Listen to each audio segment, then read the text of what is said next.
Здравей, казвам се Koen, and today I'm going to review the entry of Bulgaria at Eurovision 2022 Intelligent Music Project with the song Intention.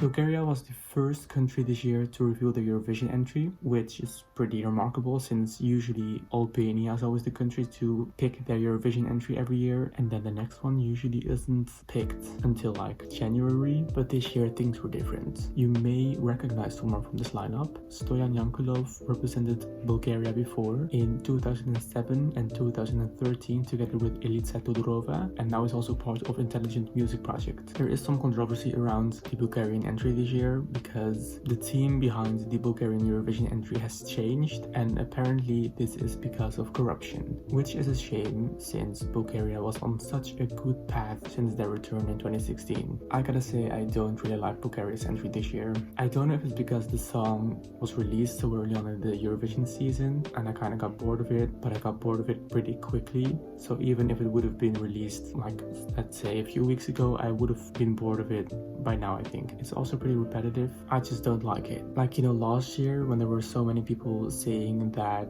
a lot of countries were going to try to copy Måneskin's success after Italy won last year, and then a lot of people said that a lot of countries were going to send rock entries this year, Bulgaria would be the only country that I could think of that's doing that right now.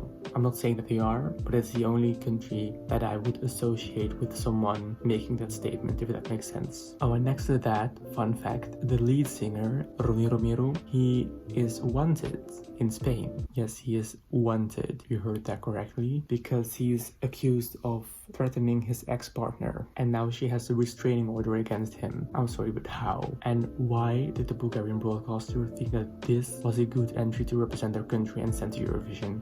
I don't get it. And then next to that, the Bulgarian Eurovision Twitter account has been trying to make some pretty sad attempts at getting people to like the Bulgarian entry this year, trying to hype up the entry. Just accept the fact that your entry isn't that liked this year, because this is really sad. It's my last place this year, and I also don't think that Bulgaria will qualify this year. They're a weak entry, which is very repetitive. I would call it dad rock, as in dads, as in fathers. Do you get the picture? Do you get what I mean? Next to that, Bulgaria is in the strongest semifinal this year, which is the first semifinal, and Bulgaria is in between Ukraine and the Netherlands. And I think those two entries will definitely overshadow Bulgaria this year, so I don't really see a chance for Bulgaria qualifying this year. So to conclude, I don't like Bulgaria's entry this year. I think it's disappointing and pretty sad to see how well Bulgaria was doing since 2016, so since their return, and for that now all to go downhill because of corruption apparently. I think that's very sad. And next to that, I think it's weird that Bulgaria is sending an artist who is apparently wanted in Spain for threatening his ex-partner. Anyway, I also don't think Bulgaria will qualify. I definitely hope to see improvement in Bulgaria's entry next year without the corruption and these weird scandals. And that's about all for now. What do you think of the entry of Bulgaria this year? Let me know in the comment section down below. If you liked this video, be sure to give this video a thumbs up. Thank you so much for watching, and hopefully until next time. Do widzenia.